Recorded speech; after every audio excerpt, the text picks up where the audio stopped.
And now, stand-up community subscribers and listeners from around the globe, it's time to Stand Up with Pete Dominic, where we ask the important questions that impact you, your family, and your community. Such as, will changing the brand name of Spray and Wash to Shout and Back Again bring about endless consternation and sadness? And with the new Batman movie now in theaters, what will it mean for all of these Robert Pattinson vampire fantasies? And now, the podcast host who promptly handles vampire attacks with a quick draw bug spray, Pete Dominic! Oh yes, I'm always ready for any kind of attack from a monster, and that can be a metaphor for so many things, and also I'm not always ready, but I do appreciate the confidence that you give me each and every day that I might be.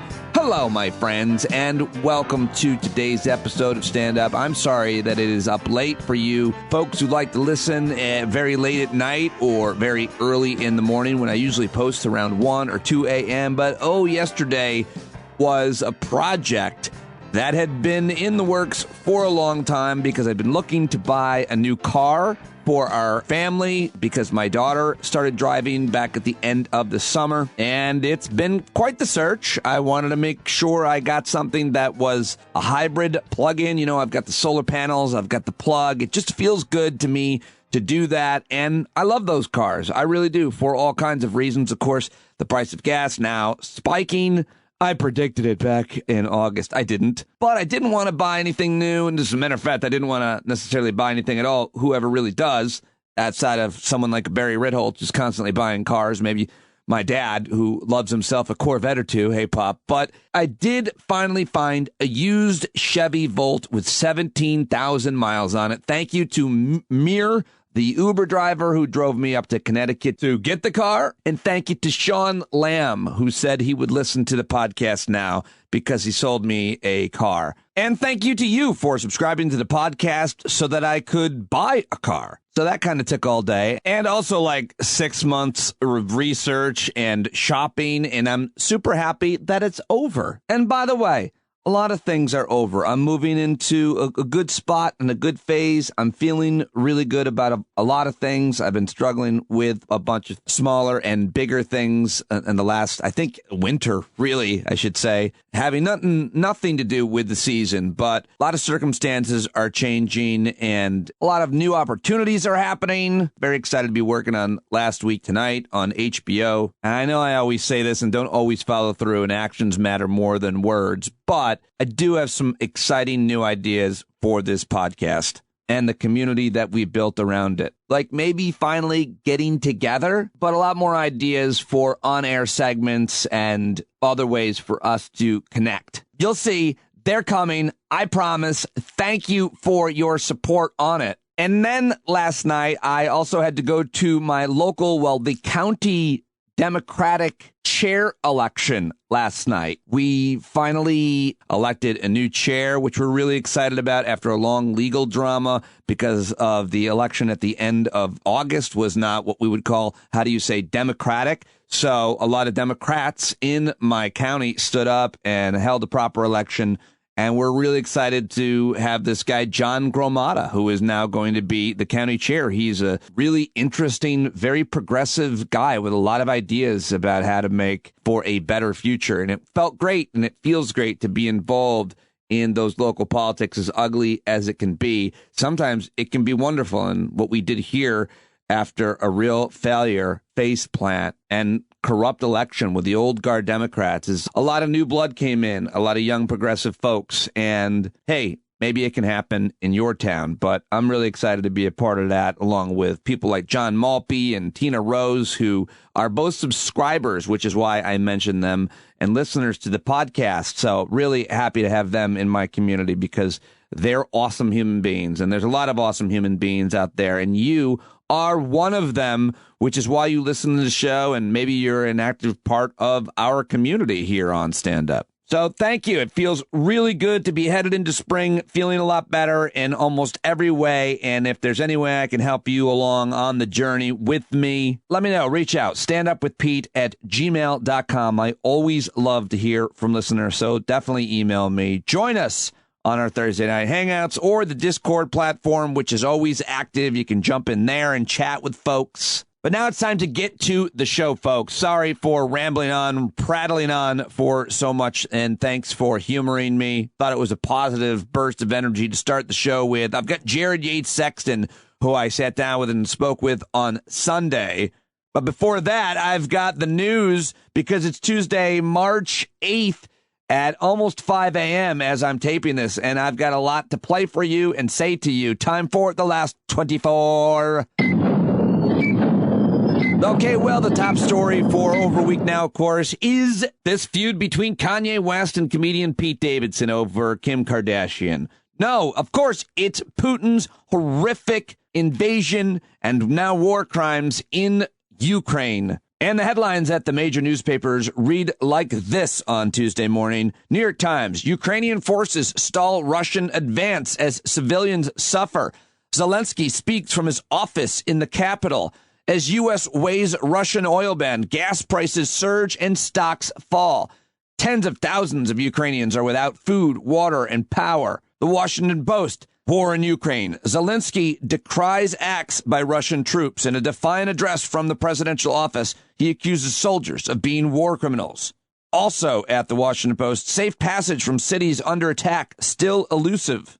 And anti-Russian hate in Europe is making chefs and even children out to be enemies.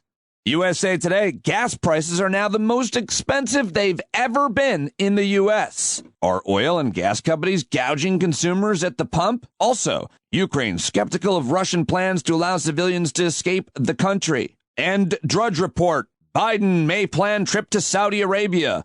Putin losing 1,000 troops in a day. Victory not inevitable. And anti-war protests jolt Moscow. Those are some of the big headlines at the major news outlets Tuesday morning about the war in Ukraine specifically. But those are the banners across the websites and pages and covers of magazines, newspapers, and news outlets around the world every day for over a week now. But hey, here's a good thing. When I do the show early in the morning, I can take some of the jokes from the Late Show comedians. And speaking of the Late Show on CBS, here is how Colbert opened the show with a bit. This is a bit that they did where they had the news person reading the news, and then it throws to a video of Vladimir Putin talking with a fake translation. I think I set it up. Here it is. The list of companies cutting ties with Russia is growing longer. Yesterday, Netflix announced it's suspending services in Russia, citing the situation on the ground in Ukraine.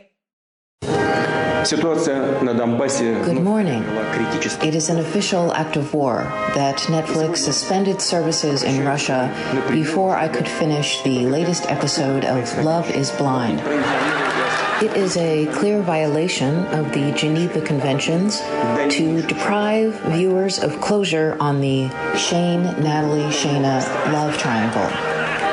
As a countermeasure, the Kremlin will be launching our own streaming platform, Netflix. It will be home to similar but greatly improved upon shows such as Big Jacked Horseman, Emily in Gulag, Ukraine is Mine, Queer, I Do Not Approve, and my least favorite show, The Zelensky Method. All right, that was the beginning of the CBS Late Show with Stephen Colbert last night, and now let's get to some more serious audio clips for you. But since I started with the Late Show and Colbert, and he had a great interview with Anderson Cooper on, who's been reporting from Ukraine for CNN, let me play that for you. He says he sees a unity in the Ukrainian people that he hasn't seen throughout his years of reporting. Certainly, whatever the Russian plan was, the reality of the attack, of the strength of the Ukrainian Defense Forces and the volunteers has been extraordinary and clearly not what Russia expected. And so they are clearly revising whatever battle plan they may have had.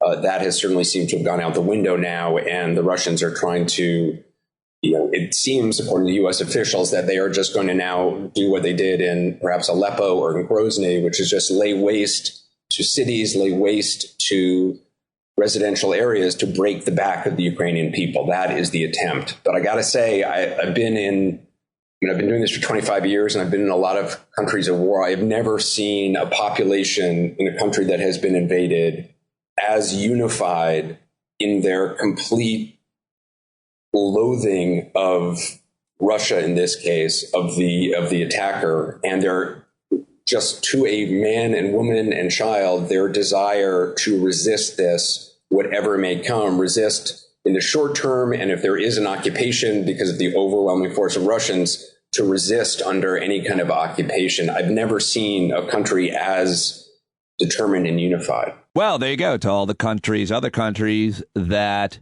Anderson Cooper has reported from. Screw you. Not nearly as unified as the Ukrainian people. No, I thought that was an interesting report. He's probably trying to put a stick in Putin's eye by saying that anyway. And there's not a lot of positive or inspiring things coming out of the horrific invasion of Ukraine, but where there are, I like to highlight them. And here's another one from Anderson Cooper on The Late Show on CBS, who says he's moved by the contributions he's seen from the citizens of Ukraine. It really moves me when people say goodbye to you. The official greeting among soldiers and now even among civilians is, glory to Ukraine. And then the answer to that is glory to the heroes. And I think there's something so moving in that. And that sort of, to me, embodies that spirit that people have here, that is not just about their own individual pain and their own individual heartbreak, that they're part of something bigger. And I was at a place today where moms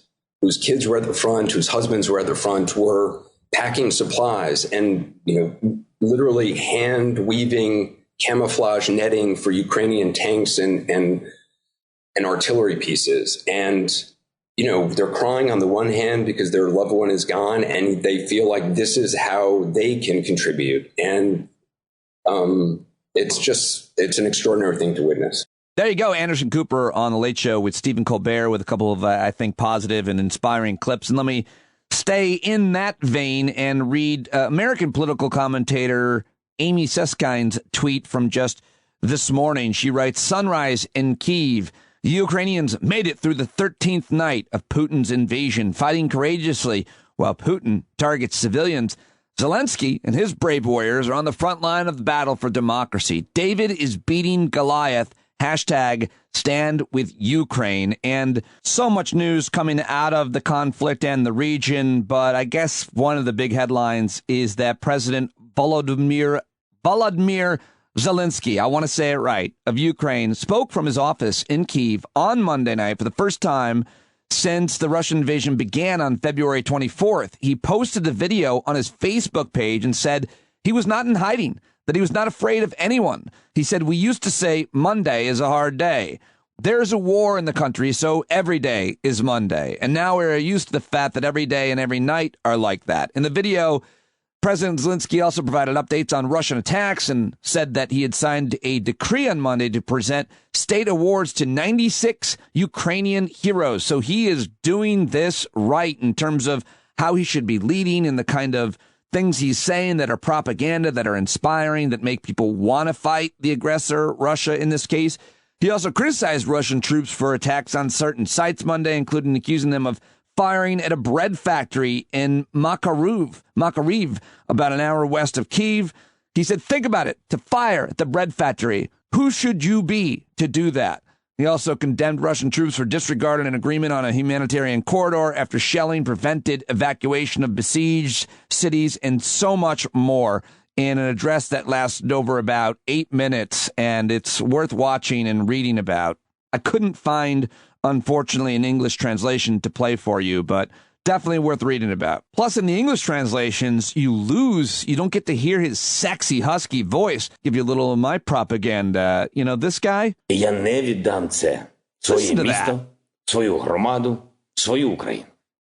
Кожен українець, кожна українка, які вчора, сьогодні. That's how he sounds. He's got that voice and that face. It's all working to brand this image of this guy as being such a true hero and leader, and such the opposite of the aggressor and the fascist and the authoritarian autocrat, the dictator, the villain, Vladimir Putin. It's so clear cut the good guys and the bad guys, it would seem, as the world rallies around Ukraine. And who knows what kind of information that the Russian people themselves are getting. They're all running around putting the letter Z on their gymnastic outfits or their cars and everything else. I mean, that's how they're unifying against Ukraine. It's pretty bizarre if you read into that. I'll ask somebody about that to explain what the Russians are doing this week. Well, the New York Times decided to put a photograph of a dead family on the front page of the newspaper, and Pulitzer Prize-winning photojournalist Lindsay Addario was the one who took that picture. She explained to CBS News why she took a photo of 4 civilians, including 2 small children, after they were killed by Russian forces on Sunday. Here it is from CBS. Nora O'Donnell with the New York Times photojournalist Lindsay Addario. Russia's President Vladimir Putin has repeatedly denied his forces are targeting civilians. But on Sunday, the world saw the truth for itself with this horrifying picture of a family lying dead after trying to flee the city of Irpin. That's just outside the capital of Kyiv. Lindsay Addario has spent her career documenting war zones. And this is the moment before she took that picture for the New York Times. We spoke with the Pulitzer Prize-winning photographer earlier.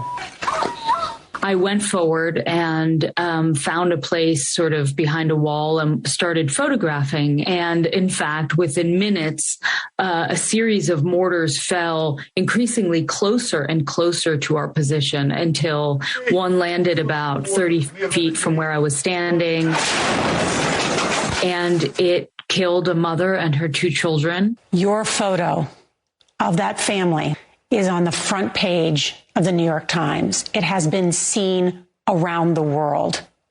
It is proof of civilians being targeted. What did you make of when you saw this family up close? I mean, I'm a mother and, when I'm working, I try to stay very focused. I try to keep sort of the camera to my eyes so I don't think too much. But of course, it was very emotional. First of all, I had just been sprayed with gravel from a mortar round that could have killed us very easily. So I was shaken up. And when we were told that we could run across the street by our security advisor, I ran and I saw this family splayed out, and I saw these little moon boots and puffy coat, and I just thought of my own children, of course, and I thought, it's disrespectful to take a photo, but I have to take a photo. This is a war crime. It was clear that this was an area full of civilians. There was no question at all. I mean, this is a place that was well documented. There is Russian military on the other side. Everyone knew this place was for civilians. And how are you doing, Lindsay? I mean, you can ask me that in a few months. Right now, I'm just trying to stay very focused and work. And I think it's really important that people around the world see these images. And it's really brave of the New York Times to put that image on the front page. It's a difficult image, but it is a historically important image. And why do you say it's so historically important? Because it's a war crime and it's happening. And, I think it's very hard to be in that situation where you witness something and you document it. And I knew the backstory because I was there. Well, there you go. Lindsay Addario of the New York Times on CBS with Nora O'Donnell. I thought it was worth playing almost 3 minutes of that clip. All right. And yesterday at the White House press briefing, Press Secretary Jen Psaki blamed Russia and, quote, a dependence on fossil fuels for skyrocketing prices on Monday. Americans yesterday, like I said, are waking up to gas prices that are record highs, which is awesome because for me, I was smart enough to buy an electric vehicle that day. Yeah, I completely planned it out. Anyway, Jen Psaki peppered with questions about the crisis during her daily press conference. And while addressing reporters, she initially blamed the price of the pump on Russia's invasion of Ukraine. And then during an exchange with Fox News reporter and son of guy who got him the job there, Peter Doocy, Jen Psaki gave a clinic and a lesson of sorts that I'm going to play all 4 minutes of so you can argue or make points to your family and friends and coworkers who are all concerned about gas prices and wanting to blame it on Uncle Joe Biden. They're putting stickers on every single gas pump all over the country, something like blame Joe or something, or I did this or whatever it is. Speaking of propaganda. Anyway, I think this whole 4 minutes back and forth kind of explains the arguments, and it's actually worth playing all of it. Here it is. Thank you, Jen. It sounds like you guys are blaming Putin for the increase in gas prices recently, but weren't gas prices going up anyway because of post-pandemic supply chain issues?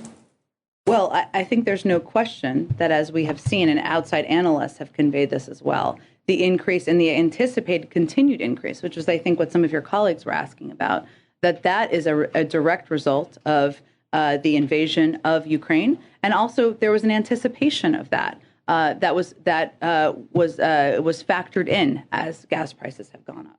So you say that you're going to do everything that you can to reduce the impact that high gas prices have on Americans. We're asking other countries to think about maybe pumping more oil. Why not just do it here? Well, to be very clear, federal policies are not limiting the supplies of oil and gas. Let me finish. Let me finish. An executive order his first week that halted new oil and gas. Let me give you the facts here, and I know that can be inconvenient, but I think they're important in this moment.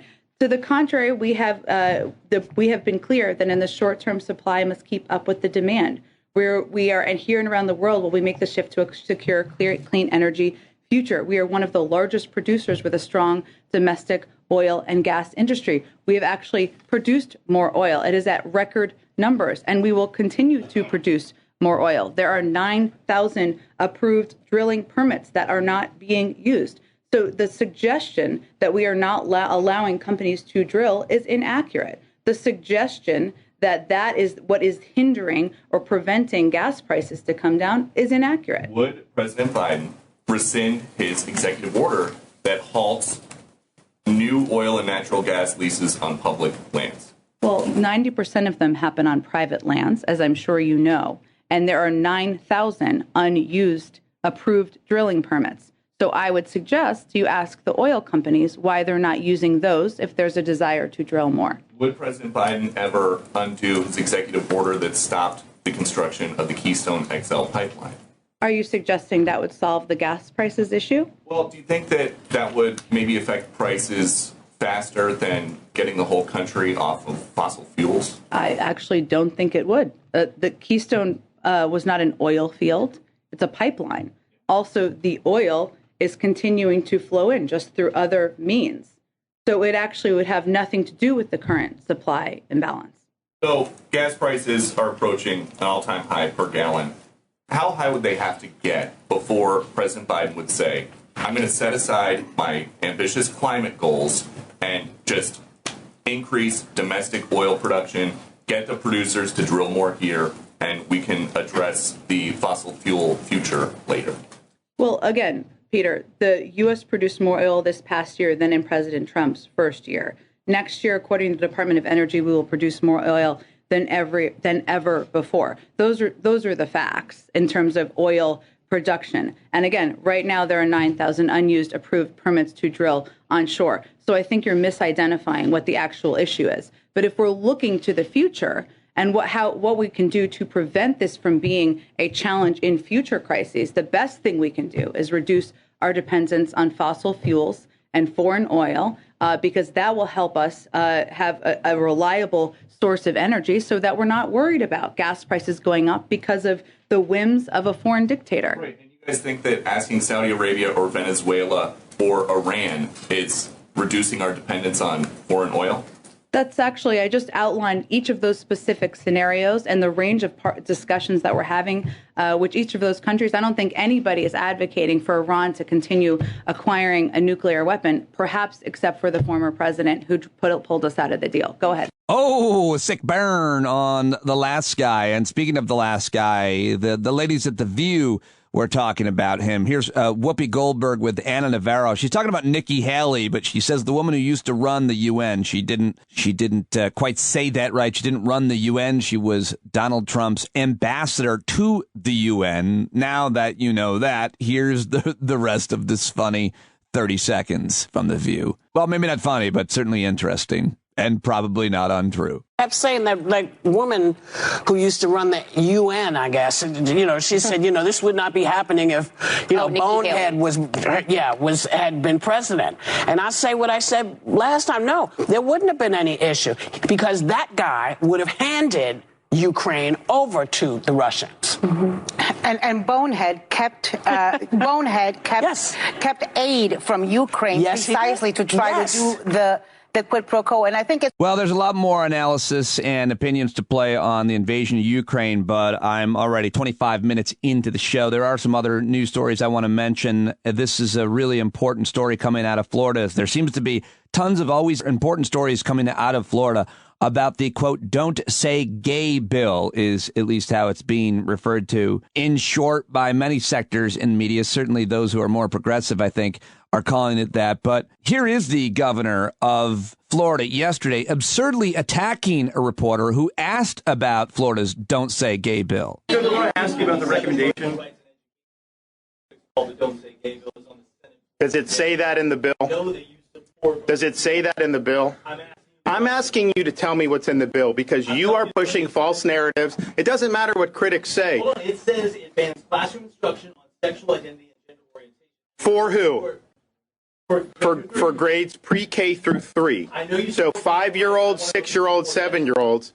And the idea that you wouldn't be honest about that and tell people what it actually says, it's why people don't trust people like you because you peddle false narratives. And so we disabuse you of those narratives. The cheering of this. And we're going to make sure that parents are able to send their kid to kindergarten without having some of this stuff injected into their school curriculum. All right. Well, that's not at all what is happening. First of all, being injected into the school curriculum. But here is a Florida Democrat, State Senator Tina Polsky, slamming Governor DeSantis for couching the Don't Say Gay bill in sex education. Here she is. If you couch this bill in sex ed, it makes it very easy to say it shouldn't be taught to young kids, obviously. But that's not what this bill says. Even the governor's spokesperson called it something different. She called it a grooming bill, meaning that gay people or teachers talking about gayness are pedophiles and are grooming children for molestation. It's horrendous the way this bill has been interpreted. And I'm going to talk with more folks about that because people are standing up and organizing against this in Florida. It's actually really important and inspiring to see. So I'll be talking about that more this week. If you're hearing conversations, if you want to weigh in on it, I'd love to hear from you. Just email me, standupwithpete@gmail.com. It's really important to get ahead of these things in your communities when they try to deny people's human and civil rights, that they exist, that they are who they are like this. I mean, if you think this is only going to be in Florida, hopefully it gets defeated in Florida and other stupid states. Legislatures don't think to take up such an awful, absurd, deeply offensive idea, but you want to be ready for it. So I'll be talking with more folks about it right here on the show in the days and weeks to come, I'm sure. All right, well, I don't have any more audio clips to play for you, but I do have a bunch more headlines, and that is going to happen right now. I'll get to those, but first I've got to get to a jingle which introduces this final segment of the news here from Pete Coe. Horace the Ukraine elephant scared of loud bombs going off. We hope the sedatives work on today's news dump. All right, that, of course, is a story about Horace the Asian elephant, so terrified of explosions in Ukraine. He's been put on sedatives, or as announcer Pete Coe pronounces them, sedatives. Apparently, the zebras are being kept inside after they panicked at the sound of shelling and ran directly into a fence. A lemur is so overwhelmed that she abandoned her newborn baby this week, nearly killing him. So zoos, always collateral damage in wars around the world, as the Washington Post writes it. And the war now touching Kyiv's zoo. So thank you to that story from Pete Coe to get us started. Another terrible story, a terrible shooting. And I should mention there are obviously tons of shootings, hundreds every day in the U.S. And I don't usually mention them, but 3 teens in critical condition after they were shot outside of a high school in Des Moines, Iowa on Monday afternoon. 1 dead, 2 injured in that shooting outside of an Iowa high school. So that's pretty terrible. Oh, but here's a nice story. In British Columbia, Grand Forks, British Columbia, a man rescued a deer from a freezing river, guiding the animal from a canoe. How about that? All right, most people are doing good things most of the time. Always worth mentioning. The death toll has surpassed 6 million for the pandemic now in its 3rd year. The official global death toll from COVID-19 has eclipsed 6 million people, underscoring that the pandemic, now entering its 3rd year, is far from over. ABC News writes, the milestone recorded by Johns Hopkins University, the latest tragic reminder of the unrelenting nature of the pandemic, even as people around the world are shedding masks, travel resuming, businesses reopening around the globe. But Hong Kong is seeing deaths soar. Death rates remain high in Poland, Hungary, Romania, and other Eastern European countries. In a good sign, at the end of last month, Africa surpassed Europe in the number of doses of vaccines, though, administered daily, though African nations still are not nearly as vaccinated. And I can go to India and around the world. India recorded more than 500,000 deaths, experts believe. Its true toll in the millions. So that's pretty horrific. Let's see, what else have I got for you? I think this is good news. If you're a Democrat, progressive, you probably lean that way if you listen to this podcast. But even if you don't, I appreciate it. Here it is. The Supreme Court dealt a blow to Republicans and gave a win to Democrats as they are allowing maps that are apparently favorable in North Carolina and Pennsylvania, favorable to Democrats, to stand for 2022. Democrats handed a victory by the 6-3 conservative majority Supreme Court on Monday by allowing new North Carolina and Pennsylvania congressional district maps favorable to Democrats to stand for the 2022 midterms. I'll talk with David Daly and Eric Siegel about that, I'm sure, very soon. Let's see. The S&P just had its biggest drop in 16 months. An Atlanta Falcons star wide receiver football player has been suspended for betting on NFL games. That's a big controversy in the sports world, apparently. A new EPA rule would cut emissions from trucks nearly 90%. Queen Elizabeth has emerged from her COVID isolation. This woman just won't quit, and she met with the Prime Minister of Canada, Justin Trudeau, on Monday. I guess it was her first face-to-face meeting since she contracted the virus. Horrible tornadoes in Iowa have killed at least 4 people, and my BFF, David Campbell, down in Australia, telling me every day about the rains down there, the flooding and the torrential rainstorms that they have been dealing with in Australia has been a record-breaking, horrific situation down there. And no end in sight. Sydney is facing more rain as the death toll from Australian floods rises, reporting the CNN headline. Floods engulf Brisbane and kill 9 in northeastern Australia. Record flooding in Australia driven by a La Nina and, of course, exacerbated by climate change. And here at the end of today's news dump, I want to introduce a new idea that I'm implementing for the month of March. It's International Women's History Month and International Women's History Day, or International Women's Day here on the 8th of March. And to mark this momentous occasion, I wanted to give you the opportunity to contribute, to tell us about an amazing woman in your life. So whether you're a female or male listener or however you identify gender-wise, I'd love to know about a woman in your life. Maybe it's your mom, maybe it's your wife, maybe it's your daughter, maybe it's you. Maybe you want to call and say that it's you. But I'm activating, it's always hot, but I'm activating the hotline, 209-782-6387. You can call and leave me a voicemail. You're a listener to the show. Call and leave me a voicemail talking about the woman or women in your life who are great. Maybe 30 seconds to a minute, talk about the great qualities, why she inspires you, whether she's still with us or whether she's gone. It's a way to talk about and highlight an important woman in your life. So call, because I'd love to get a bunch of voicemail messages and play them as just something nice to listen to and something we can all take something from. Who are the most important women in your life and why? For the month of March. 209-782-1387. And do it. Come on. Go ahead and do it. Call. It'll be nice. You'll talk about somebody in your life. Write it out. Maybe do 30 seconds, a minute, maybe a little longer, and I'll share it here, and everybody, you'll feel good and inspired by it. You're not going to do it, are you? Nobody's going to do it. This is going to be a failed idea. If you do it, I'll play it. All right. Well, that's it. That's all the news for you. I just want to remind you that this week the show is brought to you, sponsored by an awesome job hiring website, Indeed.com. So if your company, if your firm is looking to hire someone new, I hope that you'll check out Indeed.com/standup. Right now, you'll get a $75 sponsored job credit to upgrade your job post. So go to Indeed.com/standup now. That offer is valid through March 31st. And when you support the sponsors, you support the show and support this conversation and community that we're having every day. So check it out, Indeed.com/standup.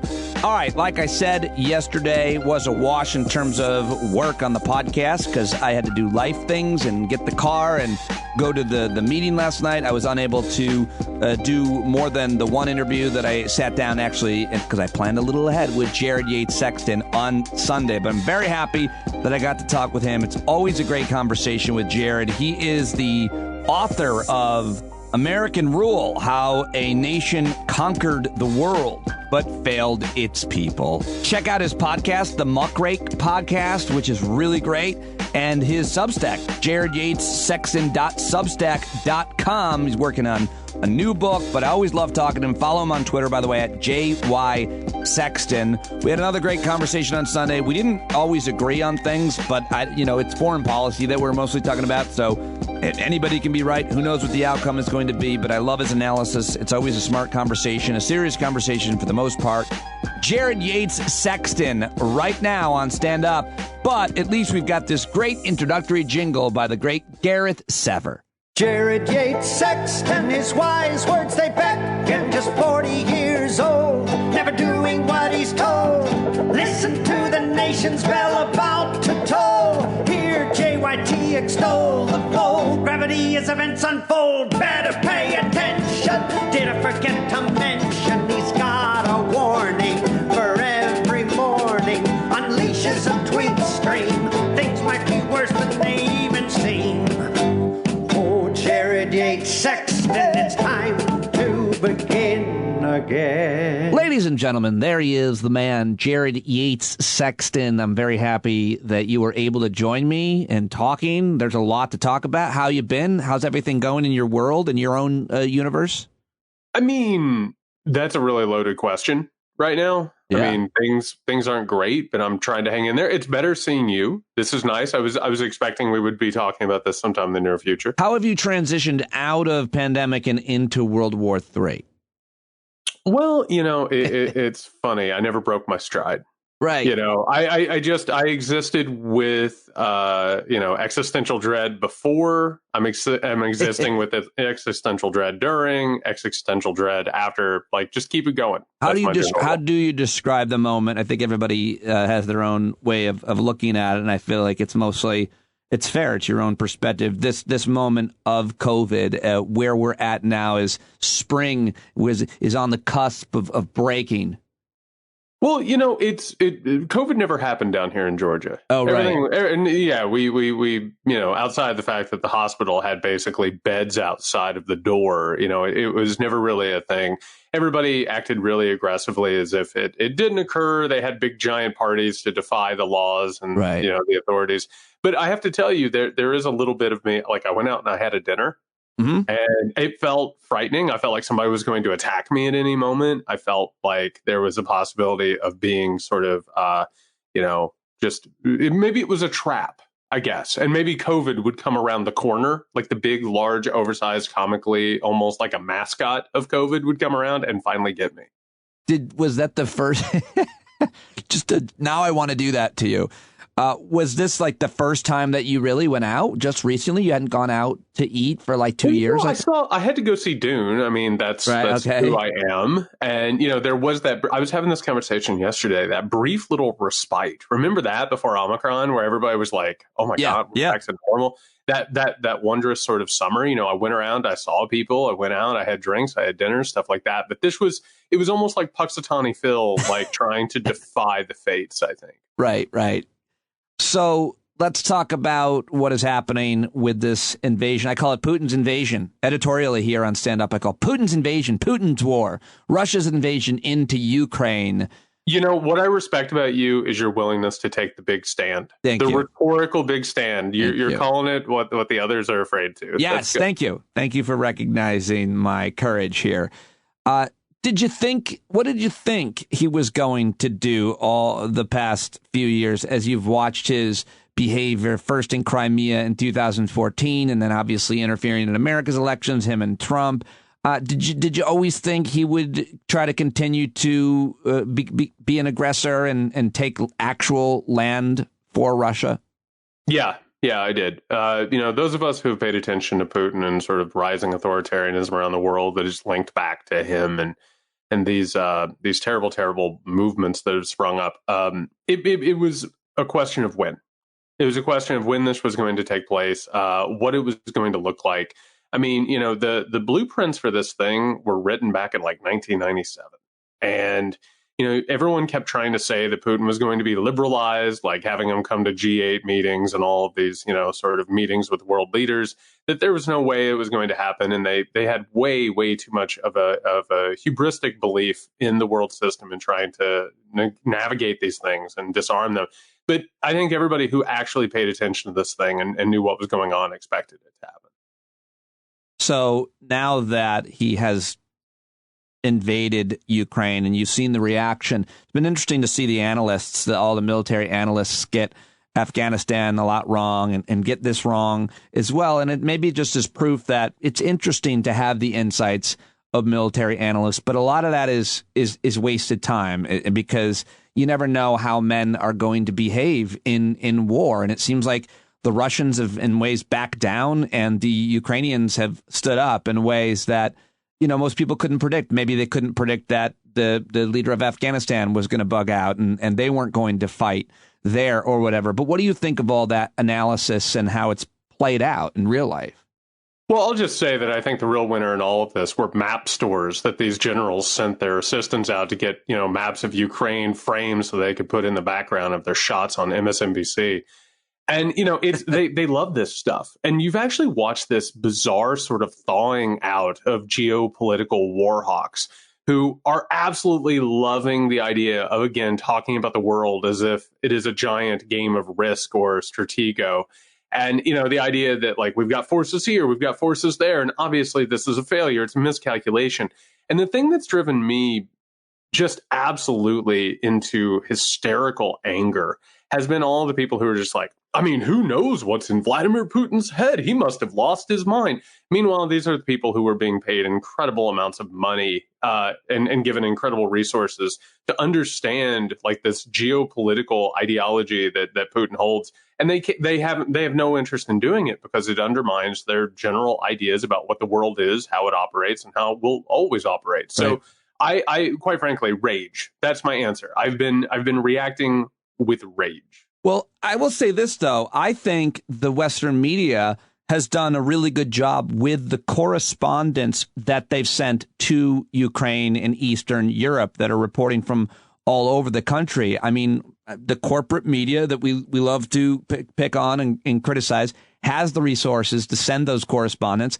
And I think they've done a really good job explaining things like the refugee crisis, covering the violence as best they can, as difficult as it is. Will you give them credit? I'll give them partial credit. I mean, listen, I think when they spend their time, and already these networks have started to move away from that coverage. I mean, they're already tired of this story, which I think it portends a larger, more tragic sort of movement that's to come, in which this sort of becomes a background hum, almost like Iraq, Afghanistan, and Syria have become. I will tell you, like, there is a problem in all of it, which is the Western perspective, which is the idea that we're watching essentially a movie, that we're watching Ukrainians as these sort of galvanized heroes that are there. I mean, I don't know if you saw the David Brooks column from this weekend, or maybe it was Friday. No. And he had said, he was like, you know what? We have a real debt to repay the Ukrainians as our instructors and our inspirers. And that is not what's happening. And the treatment of this thing as a commodity, I think, has been really, really repulsive. But there have been bright spots amongst that sort of commodification. I think you're right. There have been some people on the scene who have been telling real stories and dealing with this seriously, but not all of them have. So let's talk about the reaction from the international community, specifically Europe. A lot of the reporting here is that it's miraculous that they got their act together with all the bureaucracy in the EU specifically and all of the changes from Brexit and so on. There's been this kind of idea apparently amongst those who pay close attention to Europe that it's hard to get things done because there's so many different competing interests. Specifically, Germany has always been a sticking point. What with that gas pipeline? Well, that guy canceled that pipeline, and Europe is getting a lot of credit for coalescing around or against this Russian invasion. Not only that, world banks and in other institutions, organizations, and specifically companies, the airline industry, Google and Apple Pay, even CNN, and so everybody seems to be pulling out. What do you make of the world reaction? Well, I hate to be the Debbie Downer in all this situation, but it reminds me a lot of what happened post January 6th, where all these corporations just started announcing they weren't going to give money to Republicans who were engaged in trying to overthrow the election. And then as soon as the attention changed, they started giving money to those people. I really think a lot of these sanctions are superficial. I think a lot of them are public relations boons. It's almost like a corporation throwing up a Black Lives Matter graphic on their Twitter account. The truth is that Putin has been made possible. It's been made possible for Putin to do this because of the widespread corruption, the fact that his money and the oligarchs' blood money has just absolutely circulated through the world financial system. They've yet to root that out. Europe is still dependent on Russian oil up to this point. And a lot of the moves that they've made are either temporary or we have no idea if they're actually going to take out any of this corruption or any of this money. I think that reports that the Western order has stood firm and tall, I think they're exaggerated and I think they're premature. And we'll see what happens as time goes on, because I can already see a reality moving forward where Vladimir Putin is welcomed back to a GA conference and we have a bunch of articles about how liberalism or neoliberalism is won out. So I withhold my judgment because I think we have every reason to be skeptical of this stuff.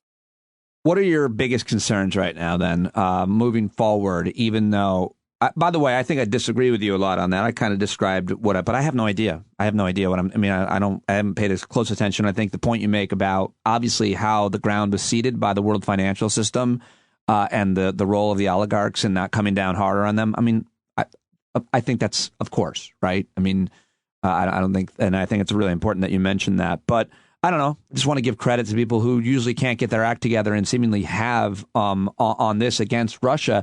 I think things I've been saying based on what I'm reading, and again, I know nothing, but Russia's an economic freefall. I mean, they're going to be in lines for food and it's going to be really bad. And I think it's what I'm saying is I think it's going to happen much faster than people are predicting. But I have very little idea. And this is just from the different news feeds that I'm reading and analysis that I'm reading. What are your thoughts on what's happening in Russia and what that could mean?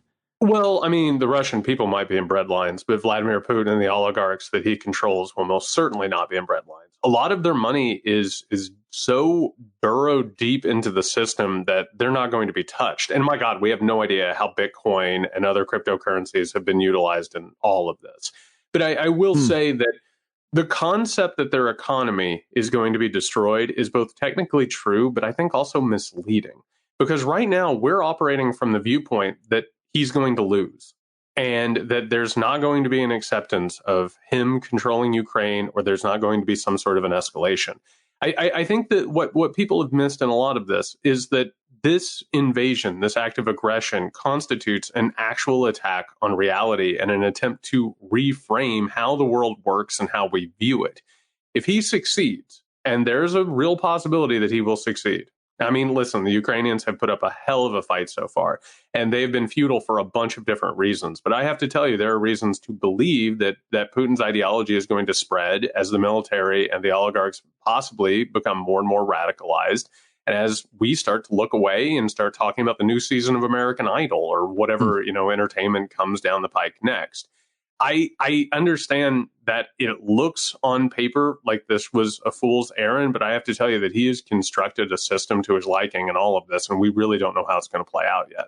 Yeah, I don't know. I mean, you could obviously be very right, but I mean, I've seen so much analysis that says he's already lost, and the only outcomes for Putin are going to be an insurgency because he just doesn't have enough forces to hold, as I remember they used to say, Afghanistan, what was it? Take, hold, clear, hold, build.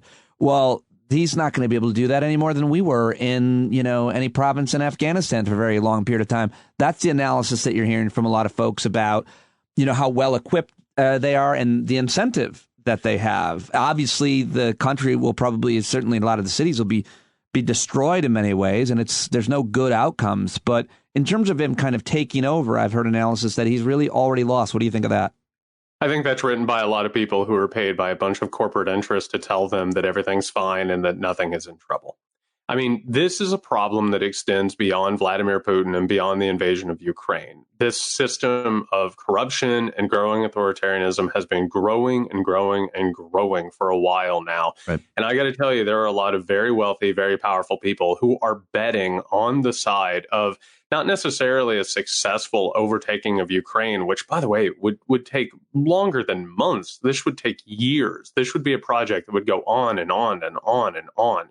And there's no telling how many casualties there would be or how much cruelty would be used in order to make this happen. But there is a bet currently being made by the very wealthy and powerful that eventually autocracy and authoritarianism is going to win out. And we're not talking about it very much right now because Republicans understand that to go out in the public square and to openly support Vladimir Putin is not acceptable right now. But that doesn't mean that they're not aligned with him ideologically. That doesn't mean that there aren't these movements in every major Western power that are aligned with him and have been put there, and they have been assisted by and funded and coordinated by not just Putin, but other people like Putin. So I think those people are basically peddling false hope or a false narrative that makes people not question this system in the first place. But how can you say that in light of like when I see these big oil companies pulling out of Russia, that says something to me that the moneyed interests realize what the concern here is. And when you have oil industries saying we're not going to do business with you, Google, Apple, every company, every industry is saying we're going to isolate you. Doesn't that fly in the face of what you said about corporate interests? No, not at all, because those same companies are working with Saudi Arabia. Those countries are working with China in order to use slave labor. They're all around the world using forces to exploit poor people and people of color everywhere that they can be possibly found. So no, I think this is public relations. I think that this is a very, very concentrated attempt to take a really polarizing situation and try to use it for their own purposes, or at least to sort of, wait out until the fire, cools down a little bit. But no, I don't have faith in these people. Let me give you another kind of alternative point of view about, I've obviously agree with you that the American right and autocrats around the world like Putin because of some of the cultural issues that you mentioned, obviously, the toxic masculinity, the fake Christian nationalism, and just the strength of it all, whatever else you want to add to it. But I wonder if his aggression here and the images that are coming out and the way the world community, I mean, it's not like he's attacking brown people. It's the idea that I'm reading that now even, traditionally supportive cultural groups like Slavs around the world are turning against him.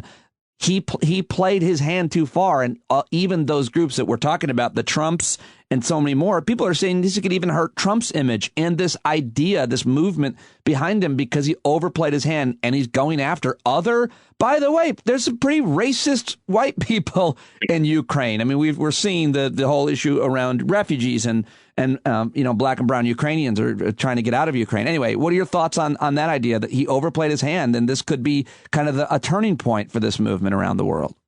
Well, the problem here is that you're absolutely right. There's a basis of support among white supremacists and Vladimir Putin. But race and class and ethnicities are all just malleable constructs. I mean, in one case, you have one group that's put on top of another and another is subjugated. Right. And I have to tell you that white supremacists in the United States of America right now are looking at Ukrainians as a subgroup.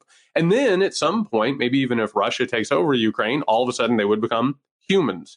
These things move constantly. And if this thing builds into some sort of a worldwide conflict, and that's a real possibility. I mean, as we're talking right now, for all we know, China has suddenly shifted something around and expressed some sort of more support or more aggressive posture.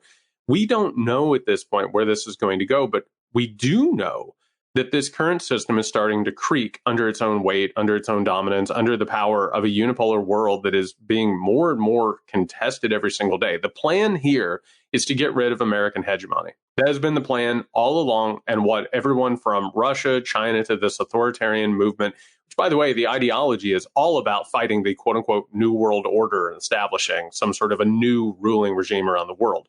When those challenges occur, and when they occur from like a major nation like Russia or a major sort of power like Russia, that's when all of a sudden you start to see existential crossroads appear that we should have seen possible. So we're going to see not just, if this happens, we're not just going to see one ethnicity or one race or whatever. We're going to see a complete fracturing along the lines of like socioeconomic power. But you obviously see it going any number of ways. Like, who knows? This is the way that this is the one that you're most concerned about. It might be the one you think is likely, but it's also very possible that what I said could happen. I mean, European nations haven't wanted to destroy American hegemony. They generally have benefited from it and had been protected by it, one could argue. I hear what you're saying about Russia, Asia, obviously plenty of other individual nations, but China rather than all of Asia, I think. But, so, I mean, it could go any number of ways as a day to day. I mean, Putin could be taken out, as Lindsey Graham suggested. That's the best case scenario. And I keep referring to this as the royal flush. What the best case scenario at this point is that, because here's the thing, like, let's be frank about Vladimir Putin and what he has done and what he has not done. He carried out this invasion without doing what an aggressive dictator needs to do, which is basically boiling their population in a toxic stew of ideology. Right. Like he has maintained control in Russia by pointing at the New World Order and the idea that outside forces are coming after Russians. Most Russians don't buy that bullshit. Most of them understand that he is a criminal in charge of an oligarchical crime syndicate. They get that. So he hasn't won over the population the way that aggressive dictators usually do before they pull these things out. If we're lucky, and that proves to be the Achilles heel in this entire situation, you could see a populist uprising. You could see a grassroots uprising that could take Putin out. That's the best case scenario, and a revitalization of democratic norms as the Western neoliberal establishment looks itself in the mirror and says, you know what? That shit wasn't worth it. That was not worth the corruption and the money and all of this. That's the best case scenario in all of this. And let me tell you, that's in play. That actually truly is. But we have to get some breaks at this point. There are some really bad situations that are possible right now. I think we are, but I think we are getting breaks in the way that Europe has come together, again, specifically Germany. I think those are breaks. I think most people did not predict the world community, international companies would come together and isolate Russia the way that they have. Well, so real fast, I just want to push back on that a little bit for a couple of reasons. How dare you? I just want to point out, speaking of neoliberalism, like the fact that we are now just so excited because corporations are the ones taking these stands. We understand that they don't have ethics. They don't have morals. They're doing this for self-serving purposes. The second thing about all of this, I don't know if you saw this like a week ago, all of a sudden everybody greeted Germany remilitarizing as some sort of great sign that things were getting better. That's not how this works at all. And what we've seen, not just through World War I, but World War II and other past major world developments, is that when all of a sudden these nations start to decide to militarize, well, guess what? They got to do something with that military. And you start seeing the battle lines get drawn and things grow and grow and grow. And this system that was created in order to harness all these energies and maintain stability, it fractures and cracks, and it leads to huge annihilation of human beings. So I agree that there are these moments where you say, oh, thank God they said this wasn't okay, this wasn't okay.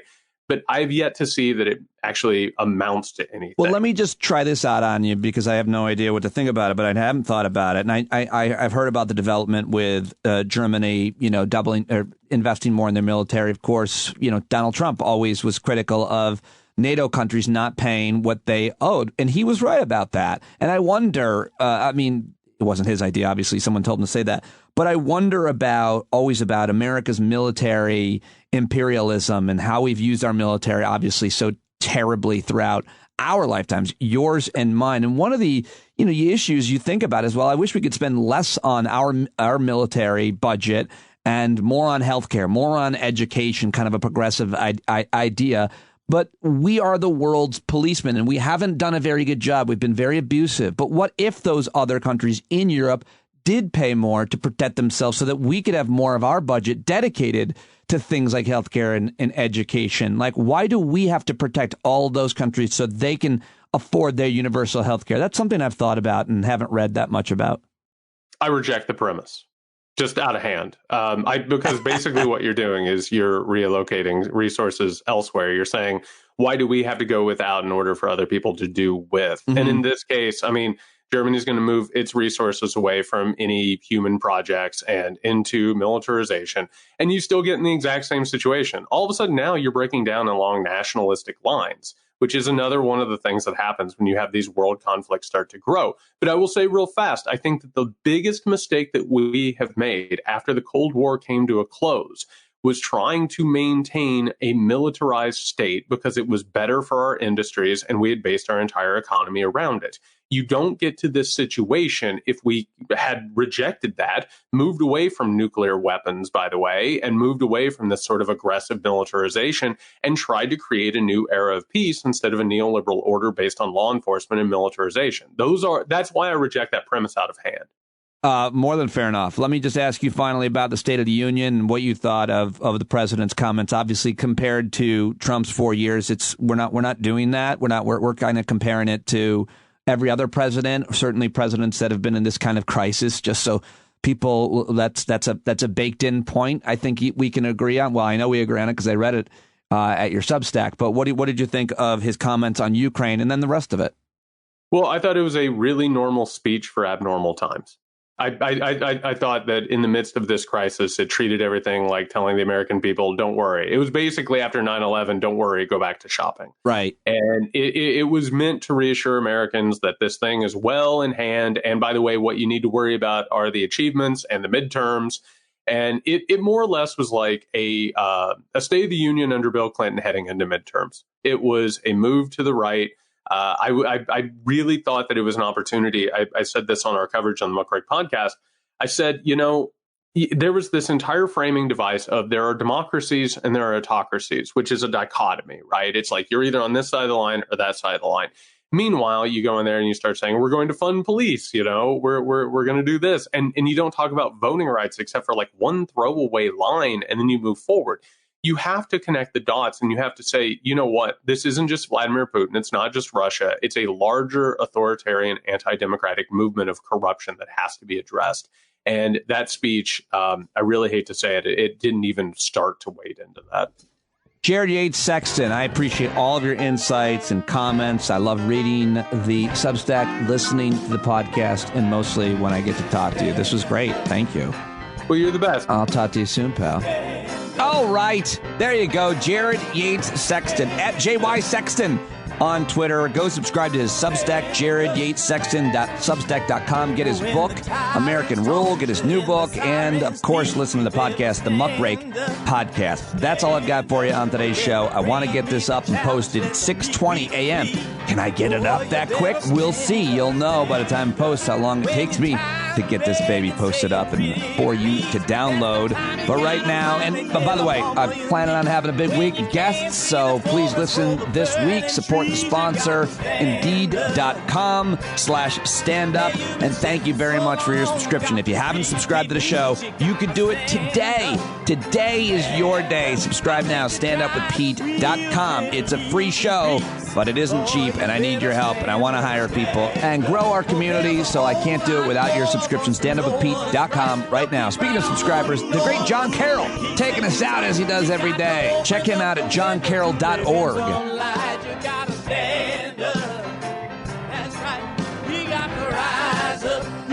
Stand up, you gotta stare the devil straight in the eye. We got to let him know it's his turn to go. See it clear when all you hear is a lie. Don't get up off of your butt, get down off of your fence. Even if it ain't a very friendly audience, well, they'll begin to listen when you start making sense. And you stand up, stand up. No need to point your rifle to defend your town. Just stand up, stand up. You know they can't deny you what you're laying down. Boy, you better stand up, stand up.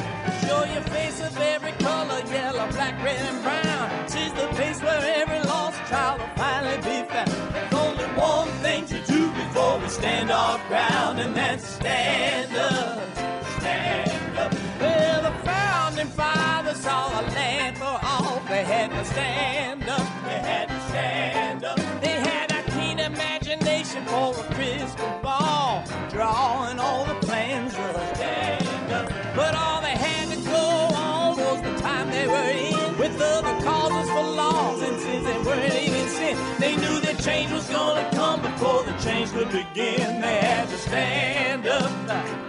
All right, they had to stand up. We got to stand up. We got to look the devil square in the eye. We got to let him know it's his time to go, and make it clear when all we hear is a lie. Why you lying awake wondering where the money all went?